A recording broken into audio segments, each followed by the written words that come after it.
সংস্কৃতি সম্পর্কে বলা হয়েছে, অর্গানিক কালচার। এবার আলোচনায় ইসকন ইস্যু। রাজনৈতিক দলের নেতাদের বক্তব্যে উঠে আসছে নানা শঙ্কার কথা।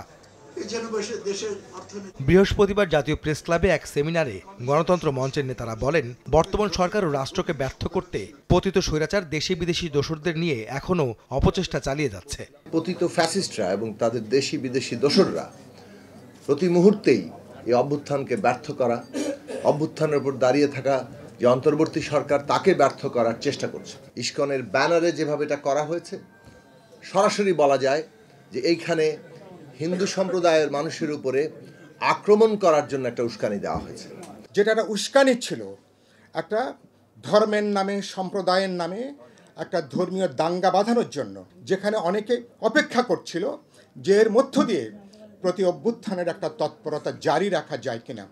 চট্টগ্রামের লক্ষ লক্ষ মানুষ সমমর্মিতা সম্প্রীতির মধ্য দিয়ে নতুন একটা উদাহরণ কিন্তু আমরা তৈরি করেছি।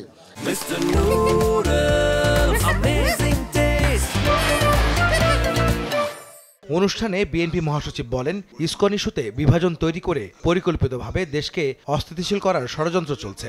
ভারতবর্ষের মিডিয়ার বিষয়গুলো দেখতে পাই। কাল রাতেই আমাকে কয়েকজন ফোন দিয়েছেন, তাদের একটাই মাত্র লক্ষ্য, প্রশ্ন যে ইসকনের ব্যাপারে আপনারা কী করছেন।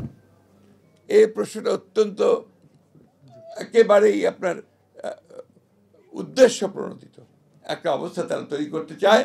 সেই অবস্থা নিয়ে প্রথমবার ফেল করেছে, এখন আবার নতুন করে আবার সেই অবস্থা তৈরি করতে চায়। এটা আমাদেরকে সজাগ থাকতে হবে। আর আমরাও সেখানে কোনো মতেই যেন আবার সেখানে আরও একটা বিভাজন সৃষ্টি না করি।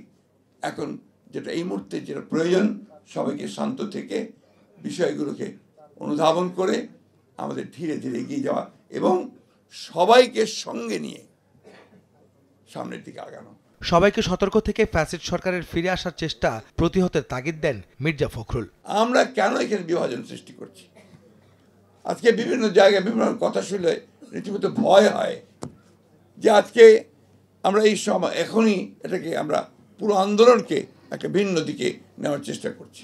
ফ্যাসিবাদ পরাজিত হয়েছে, ফ্যাসিবাদ যে কোনো সময় আবার ফিরে আসতে পারে।